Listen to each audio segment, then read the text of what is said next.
All right, welcome back, ladies and gentlemen, to the latest edition of the Woke Bros. Of course, I'm your co-host, Big Waz, aka Wazzy Lambre, and Nando is not here this week, but we wanted to tap in with you guys because obviously just crazy news election-wise. Definitely wanted to do a quick tap in with y'all. First of all, shout out to everybody who showed up to the Count the Dings live show in New York City at the Racket out there in Chelsea and Manhattan. Just an incredible show, incredible energy. Jade Hoy, co-founder of Count the Dings, the Podfather, the reason why, pretty much all of this stuff exists in the form that it does. A lot of you guys know about some of the trials and tribulations him and his family have been dealing with for the last almost 2 years now. So it was dope to finally get together with Jade, get together with a lot of day ones. Just I don't know, it was just a really emotional night for me personally. Just getting to hang out with Jade and, obviously all the fellas. We had an incredible guest sheet between Prim, Saripipat, Pablo Torre, Henry Abbott, motherfucking Eden, motherfucking Bomani, Nick Wright. It was just, man, it was just a hell of a night. Just a hell of a feeling, man, to be back with everybody, and just so happy we was able to deliver that for the folks who came out. And of course, just dope to get with the guys, man. We got a really exciting rest of the year going. I think we'll be able to announce some new things. There's going to be some changes to Woke Bros and how we, manage this thing going forward. I know we've been really sporadic and all of that, but we're going to be way more tuned in for election season. And beyond that, really exciting stuff, obviously. Just really excited about, what we're still able to do here at Count the Dings, man. And with that, of course, salute to my brother Jerv, producing, keeping the trains running on time on the ones and threes. Tony Mays, of course, another godsend. These guys have done an amazing job just keeping us fucking focused and going and on track. So salute to them. Just, coming off of last Saturday, that was just an incredible high. Just wanted to salute everybody involved with that. All right. So now that we got that out the way, man, just what an insane last 6 days. I would say pretty much last 7 days, because last week, Thursday, we did our little show at the Soho House, myself and me, Tom Habistro, Zach Harper, Black Trey, Ben Aronson, Gervais, and Tony Mays.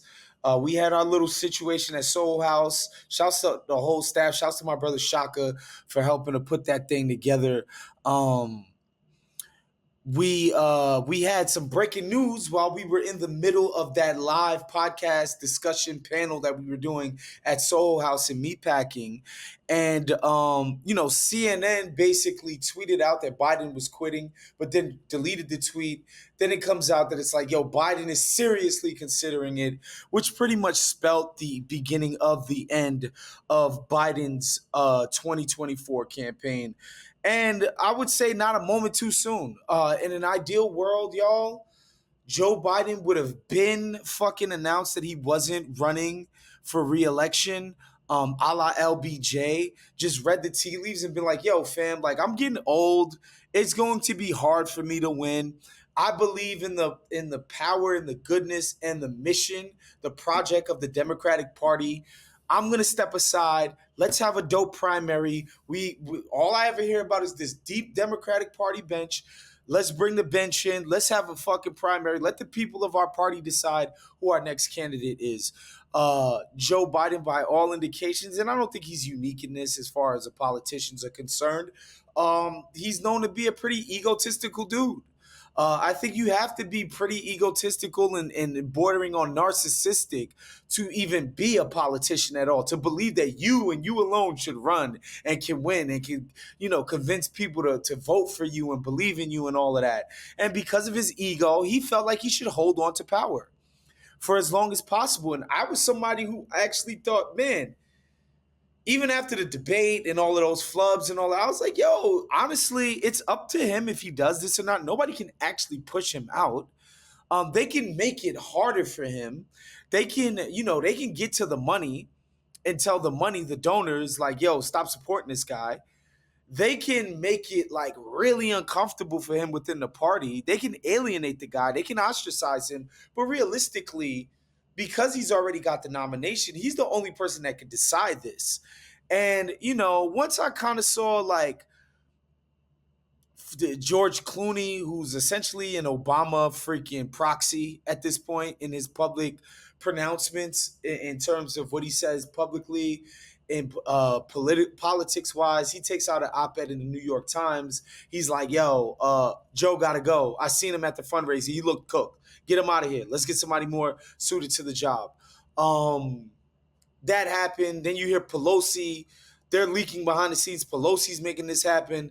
Clooney's and Obama, so like Obama proxy. So Obama's against him. Pelosi's against him. Schumer is like not publicly saying it, but behind the scenes, like all of the power sort of coalesced against this guy. And it's like he was told. So once the CNN thing came out on Thursday, we knew that it was a matter of days that this shit was over. And then finally, I guess it was Saturday or Sunday. I don't even remember. These days are freaking blending in for me. It gets announced that Joe is out of here. In his initial statement, he doesn't endorse Kamala, but very quickly after, he endorses Kamala. And two things that I thought were really interesting. One, that Joe immediately endorsed Kamala Harris. I don't know. There's this sense that the Biden people have never really taken her seriously. They've never seen her as some standard bearer. They sure didn't go out of their way to groom her as such. And I was surprised that he came right out and endorsed her, which was big. But I'm like, okay, Joe's a lame duck president, holds no sway. They basically just put your ass out to pasture. Like, you don't really have any clout, any sway within the party, in the party power circles. So like, who really cares? Plus, it's like, again, we talk about Biden's ego. How's he not going to endorse his own vice presidential pick of 2 times? So whatever. I'm like, all right, Joe's with it. Who cares? Then I see Pelosi comes out, or not Pelosi, this lady who was, I forget the lady's name, but she's like a party insider. And whenever she speaks publicly, you know that she's speaking, if not directly for Nancy Pelosi, like it's in line with how Nancy Pelosi feels and thinks. And she came out and was like, yo, I think we'd rather do like a little mini primary. We'd rather like have these candidates duke it out, have people go through like a process of just like, yo, like, all right, I want this and I'm proving that I'm good enough to do this. We'd like to see that. So you hear Pelosi's not on board. Then, of course, we hear the Clintons automatically endorse Kamala. So that's another power faction of the party that immediately got online. And then, Barack puts out his freaking statement on his Medium website. He slathers Joe, even though he just finished shivving him in the back. Although, again, I felt like that was the right thing to do. So, like, I don't want to kill the guy for doing something that I was happy about. But it has to be said, like, he made Joe Biden his vice president, thereby, like, thrusting him into the national scene in a major way in those 2 big-ass campaigns. He also moved heaven and earth in 2020 in order to make the centrist faction of the party coalesce behind Biden. Like Obama did that behind the scenes. He put Biden here for all intents and purposes. So the fact that he was knifing him and taking him out I thought was interesting. But he puts his statement out, slobbers Joe Biden with all this praise about how great he's been. He's been a great patriot, American president, blah, blah, blah. And then just comes out and doesn't endorse Kamala. Talked about he'd like to see a process. He trusts that the party's going to put together a dope process to get a president endorsed. And I thought that was interesting. So I'm like, oh shit, Pelosi and Obama are they're 2 of the 3 or 4 most powerful people. Pelosi's probably the most powerful person in the party. Because it's not only that, she was the House majority, she was the House leader, whipping up votes and getting people into line, spanking squad members whenever they got out of line, basically bringing AOC to heel. Like, she got AOC in the tuck. AOC is now a Nancy Pelosi acolyte. Like, when you see the kind of power she wields in the House, that's one thing. like in the actual strictures within the government. But another thing is she's like really tapped into the donors. The big money donors of the Democratic Party, like Pelosi, is tapped in. That's how she made her bones and made her name within the party, was as a fundraiser. So she's like the one. And so her not immediately coming behind it, I was like, damn, that's crazy. They might actually be trying to do something semi-democratic.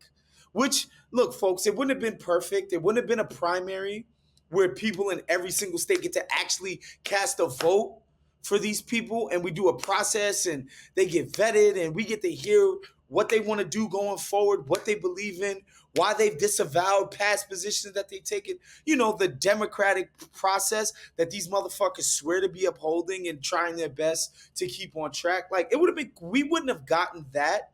But I think an open convention where all these cats got a freaking, they got to get a bunch of delegates to decide to give them their vote and fight for it. That would have been a nice enough proxy considering the time that we had to get this done. I think that would have been a dope little process that was even Democratic adjacent, small d Democratic. Next day, Pelosi comes out and endorses, and all of these Democrats, everybody basically falls in line. They raised $250 million in like 36 hours. And basically, within 36 hours, Kamala is the choice. Kamala is who we're running with.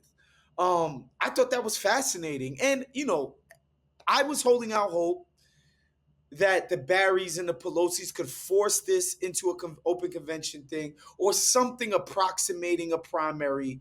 And I don't want to hear this disarray crap. Best man win. Like, it's not going to take more than 6 weeks to convince people what you about, what you want, blitzing them every day on the media. Like, I didn't want to hear this too late shit. It was nonsense to me. But the whole party coalesced behind her.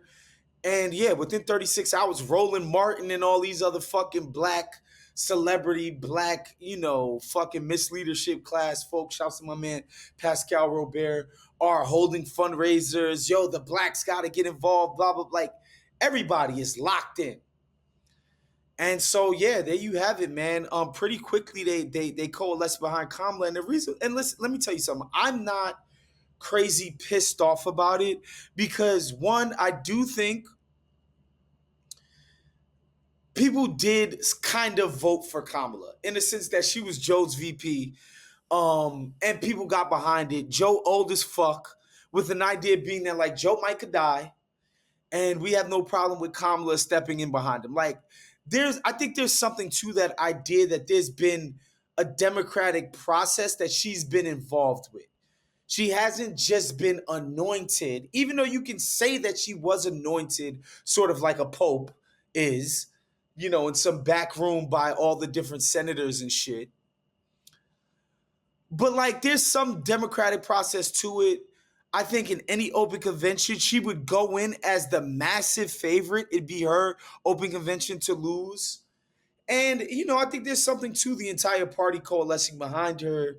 I'm not that mad about it. Like, realistically, this feels like the most likely outcome. Again, anything could have happened in an open convention, but I'm not really that mad about it.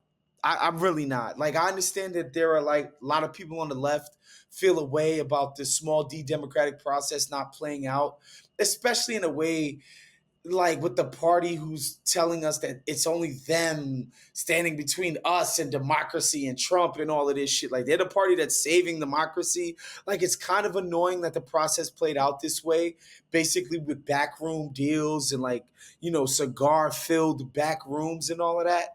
But realistically, this late in the game, because Biden did what he did in the way that he did, I'm just not going to be that pissed about Kamala getting it. It makes sense. Okay, we can talk about Kamala as a candidate. I think my main issue with Kamala, and I think the reason why she didn't catch on in 2020, because when the primary process first started, I remember talking to my guy Michael Brooks, co-founder of Woke Bros, the podcast. he was really nervous about Kamala, like very early on in the 2020 primary. Like a lot of people just thought she was formidable. Like she has this prosecutor background, even though, mind you, a lot of people don't remember this, but like even before George Floyd happened, there was an anti-police sentiment permeating the leftward flank of the Democratic Party. Like even before George Floyd, even before the Great Awakening, there was like a sense that like the winds were shifting in a different direction. And in the past, being a former DA and a prosecutor and district attorney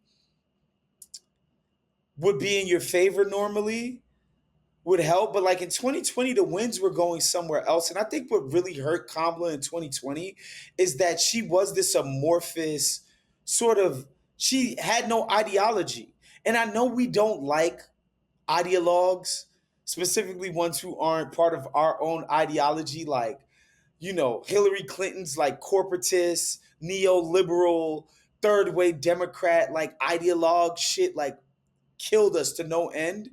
I think there's something to not having an ideology and thinking that you can just map on anything to your program. You can just be one of these, see which way the wind is blowing, and go with that. And Kamala, I felt like tried to be progressive, kind of didn't want to completely let go of like, yo, I was tough on crime and I got niggas locked up type shit, but had to run away from like some of the weed conviction stuff. Like her campaign felt rudderless, and she never polled higher than 6%, which is atrocious. When you just look at her on paper, senator from California, former prosecutor, black woman, Indian woman, attractive as hell, HBCU, she's in California, got the tech situation, she was super friendly with what, like, she had all of these things that you could say, like, yo, this should be a formidable candidate, but it just never coalesced. And then she kind of sucked, like in debates. Like she wasn't quick on her feet. There's that clip, y'all could go look it up. Tulsi Gabbard put her in the goddamn blender. Oh my God, on that debate stage. She completely pantsed her. And so she just never got off the ground in 2020. And then, you know, cynically Biden, because it was, you know, y'all remember 2020, the Great Awakening. Everybody was woke. Everybody was black and minority and diversity and equity and inclusion and blah. And nobody more so than the goddamn Biden campaign and the Biden regime. And so Kamala, I felt, you know, I looked at her as a very cynical pick. Not to say that she was some DEI hire like the right is running with right now. No, she got elected to like, DA is an elected position. Senator is an elected position. Like she's gone out, campaign, got people to leave their house, cast votes for her. Like this is not somebody they just plucked out of obscurity. Like no, she earned her spot, but nobody felt that. Like we all knew what the fuck time it was when Biden picked her as the running mate. So why do I say all of that? You know, obviously we're people on the left here at the Woke Bros. And it's like, should we be excited about her as a candidate on a policy front? I just don't know how I don't know how anybody can say they know how Kamala Harris would govern. Like, I just don't know, guys. I just don't know. And I'm not going to play the Barack Obama game that we already did and project anything upon her, because I think we made a mistake with Obama where because he's this black guy and he's talking about hope and he's talking about change, we definitely projected a lot of left-leaning politics to Barack that never existed, when in reality, this guy was Wall Street's candidate from the jump. His very first campaign, some of the most powerful people in the financial sector were backing him. He filled his fucking cabinet with nothing but these elite Wall Street, you know, Ivy League pricks, basically from the beginning. And I think he played on us with this. No, let them project this radical politics to me. But whenever he would talk, like, it was always some of the most milquetoast shit. Like, even something like gay marriage, he had to be, they say Biden had to make him a gay marriage guy. And that's like, I mean, it's even in '08, that wasn't crazy radical, y'all. I promise you, it wasn't. Especially not on the left, not with liberals and progressives. Certainly not with leftists. And so yeah, man. I just don't. I don't like. I'm not doom and gloom. Like, I think seeing a Cory Booker in here, like an actual former Bain Capital guy in here, I'd be like, oh God, Jesus Christ. But I'm not. But I'm definitely not hopeful. I'm just not. There's been some cool things that have come out, since she's gotten the nomination. I think one of the cooler things, she's going to fire Biden's foreign policy staff. Like, Blinken is gone as Secretary of State. Secretary of Defense is done. She signaled that she's going to handle foreign policy in a different manner that's more in line with the mainstream of the Democratic Party, because Joe Biden is a fucking ideologue on shit like Israel. Like, he's just straight up said millions of times that he's a Zionist. Okay? Like, that's ideologue. But then I see Mark Cuban put out, like, yo, her campaign's already reached out to me. They're curious about crypto. So, like, she's trying to cozy up to the crypto bros and that moneyed sector of the party. So we don't know. Like, Biden has legitimately been a pretty dope president on domestic policy. Like, his NLRB has been incredible. I think I personally liked what Lena Khan has been doing at the FTC. Build Back Better, although it's not perfect, like, it's got some shit in there for workers. Like, I think Joe Biden has been the most worker-friendly president of my life. I don't think it's close, particularly. I'm not even talking about, like, I'm talking about, like, Clinton, Obama, you name it. Bush the first. Like, this is the most worker-friendly president we've had. I don't know that domestically Kamala is going to have all of those ducks in a row. I don't know that she's going to continue Bidenomics. I do not know. And so in terms of that, I don't know how she would potentially govern. So I'm not hyped. What do I think her chances are against Trump? I think any normal Democrat against any normal Republican has a 50-50 chance. I think people think Trump is really strong. I don't agree. He's a deeply unpopular character. He has a built-in base of support that is immovable, but it's nowhere close to 50% of the electorate. Nowhere close. It's in the 30s, okay? He's going to win this thing on the margins with independents and stuff like that. And so I think Kamala has a better chance than Joe, which is all you could ask for at this stage in the game. Give us a better chance than what Joe was giving us. And so I think she checks that box off.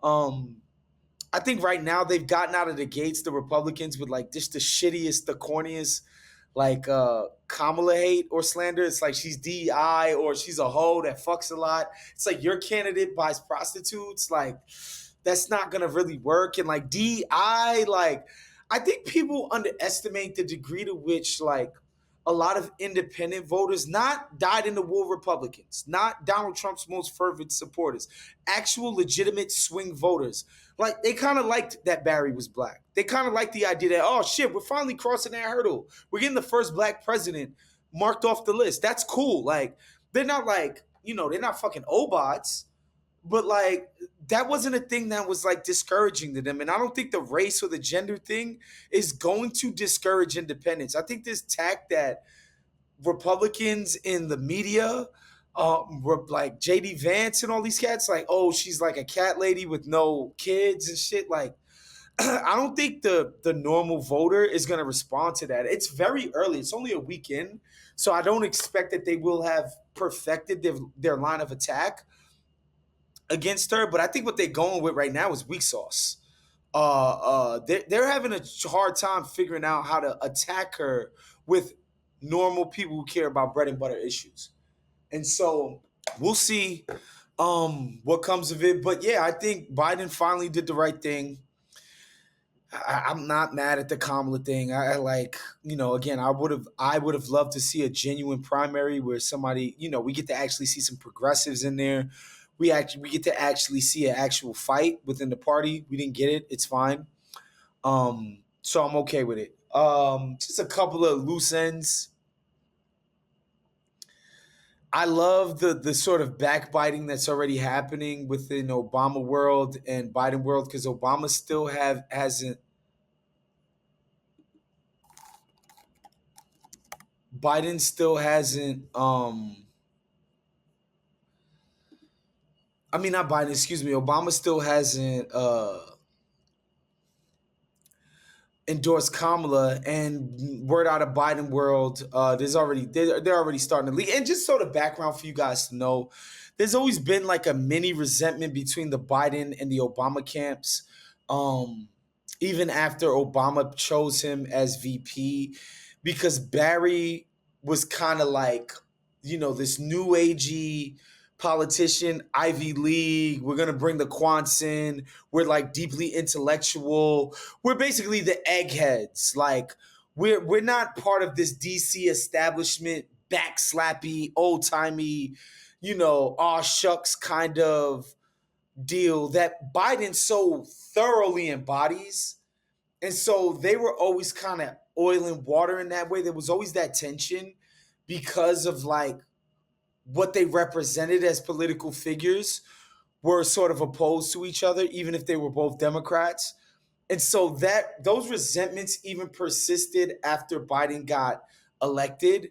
And to the point where a lot of people were like, yo, how you going to differentiate your presidency from Barry's is being more domestically oriented and actually do shit for the people. Because this motherfucker did dick all for the people. And that's why you saw Biden, like his stimulus was like, yo, let's be as robust as possible. The child tax credit, all of this shit that Biden was doing, worker stuff, like a lot, like the word is that a lot of that was like, yo, you can do that in contrast with Obama and make yourself like one up him on that. And that was a big, driving force of that. And so you're seeing the leaks out of Biden world that Obama hasn't endorsed because he wanted Mark Kelly, the senator, the former astronaut, white guy senator out of Arizona, at the top of the ticket.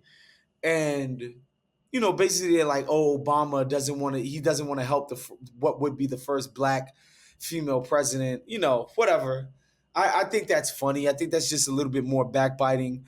One last thing before we get out of here. The VP pick, I don't know that this shit is actually going to matter. I think it is going to be some white dude to like sort of balance out the demographics of the ticket. They will try to get some Midwestern or Southern. Jerv wants Josh Shapiro, the governor of Pennsylvania. They've talked about the Bashir guy from Kentucky. Kravitz, what's his name? Kravitz, I forget the guy's name in Illinois, the billionaire guy. Gretchen Whitmer, Michigan. Mark Kelly has been bandied about. I'm not going to lie. I don't have an opinion. I don't think this shit is actually going to make a material difference in terms of people coming out and getting excited. I don't know. I just don't see it. But I think it would be something to get excited about when they do announce it and they do add the pool guy from Minnesota. I hear his name is pretty hot right now. So yeah, we'll see what's up with the VP. I wish I had some thoughts on. I really don't. I don't think this shit actually matters, and I don't know who has the inside track. But yeah, man, we just wanted to tap in with you guys, man. Like I said, next week we'll have an announcement about what we're doing with election coverage going forward. And yeah, man, again, shouts to my brother John Gervais on the 1s and 3s. Shouts to my brother Nando Vila as always. We will see you guys next week. Peace out.